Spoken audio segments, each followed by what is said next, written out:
Ladies and gentlemen, good evening. It is my pleasure to speak to you all, young and older, who are standing for necessary change and seeking sustainable impact in your local communities, on behalf of those the good book calls the least of these. In my book, you are all heroes, one and all. I also want to appreciate the magnanimous work of everyone at Do, especially Century and Precious, as you continue to inspire and drive action for sustainable development in Africa. It takes big and courageous hearts to contain and host your vision. I pray God blesses it. I'd like to speak to you about the 3 C's of transformational leadership. The C's being character, competence, and capacity. To do this topic justice, we'll need to unpack what transformational leadership is, why it is important, and how it is developed, and who can claim to be such a leader. So what is it? To answer that, we'll need to borrow from an authority on such matters. Stephen Covey, author of 7 Habits of Highly Successful People.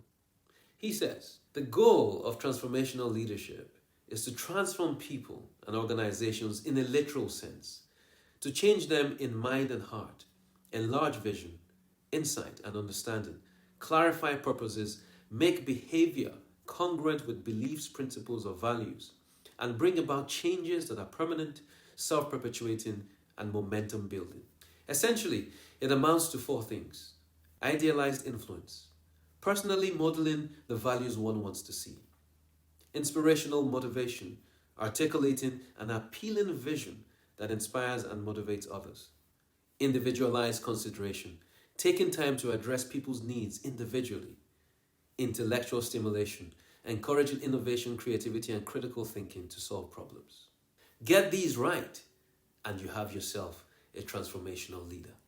So how can this style of leadership be deployed? As battlefields are to wars, so culture is to transformation. My favorite definition of culture says it is shared patterns of behavior that are learned and are based on shared values and beliefs that eventually become the way we do things. It is therefore on the terrain of culture that the battle for transformation, or as Covey puts it, the battle for mind and heart, is fought and won. Whether in a family, an organization, or in government, people are the common denominator, and to inspire them to follow him or her is the ultimate test of a transformational leader. As I analyzed this much-needed leadership style, it distilled into a non-exhaustive list of attributes, skills, and behaviors. Who is a transformational leader, you might ask? Quite simply, you shall know them by their traits. Their character is such that they live by objectivity and transparency. They create psychological safety by building safe environments based on trust, and they prioritize the shared interests of the many over the egotistic concerns of the few. Their competence is revealed by the fact that, rather than assume, they observe and ask the right questions. They are experts at managing expectations and are visionary, out-of-the-box thinkers who truly see people as individuals to be empowered rather than tools to be used. Their capacity is modeled on being purpose-oriented role models who have also invested in becoming experts in their fields.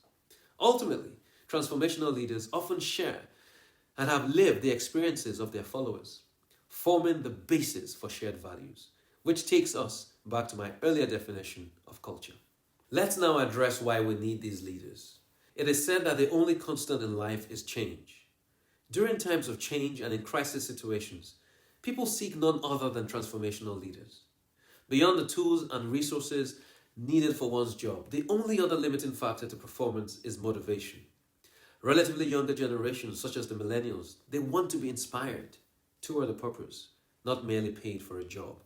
So if you think of Africa today, crisis may well be an apt word to describe our leadership situation, clearly highlighting the short supply of and the high demand for the transformational variant.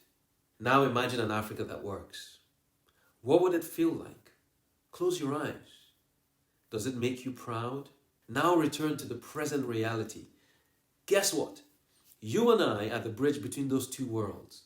The concept of UBUNTU, collectivism over individualism, it gives us hope. Rephrased by Do, this is the change by Africans for Africa.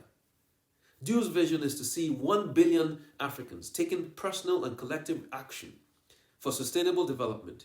If you consider that we're approaching 1.5 billion, that is 2/3 of the continent's population.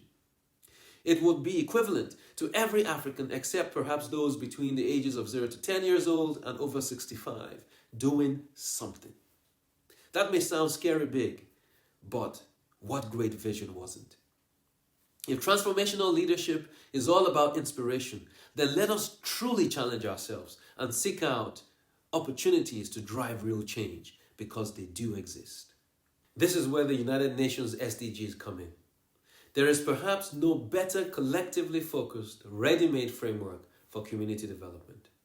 They are the path to sustainable individual grassroots impact via ownership, responsibility, and intentionality, leading to shared prosperity. I offer you a simple, actionable method. I call it the 111 formula. One person, one action, one result. If you've been listening and waiting for a call to action, you just heard it. Because the road to 1 billion starts with one. All those 9 zeros in a billion are meaningless without the one in front. That one is you. That one is me. Remember, the fundamental root of any sustainable change is the individual. In 2023, Africa faces insecurity, food and energy inflation, rising debt, and particularly climate change, which under the noses of a failed leadership has unwittingly hijacked our economic growth and social cohesion. All this also as we're jostled by the so-called great and middle powers, who, having recognized the strategic importance of Africa, now traverse our lands as their new geopolitical hunting ground. You may not realize it, but you just took a test. It's now time to mark it. If you heard all those issues and saw problems, then there may still be some work to be done. But if you saw opportunities, then you certainly have the makings of a transformational leader. Whatever your mission, it is more important to start than to start big. So start small if you must, but start. Take every opportunity. Let your own life inspire you. Share your truth. Change your past. Live your vision. Like Olushola Balogun, a due grassroots development champion, encouraging female political involvement in Ondo State in Nigeria. It is your time to inspire, empower, and amplify as we all get cruising on the road to 1 billion. My name is Ayobami Akinyode OLUNLOYO. Thank you very much for listening, and may God bless you all.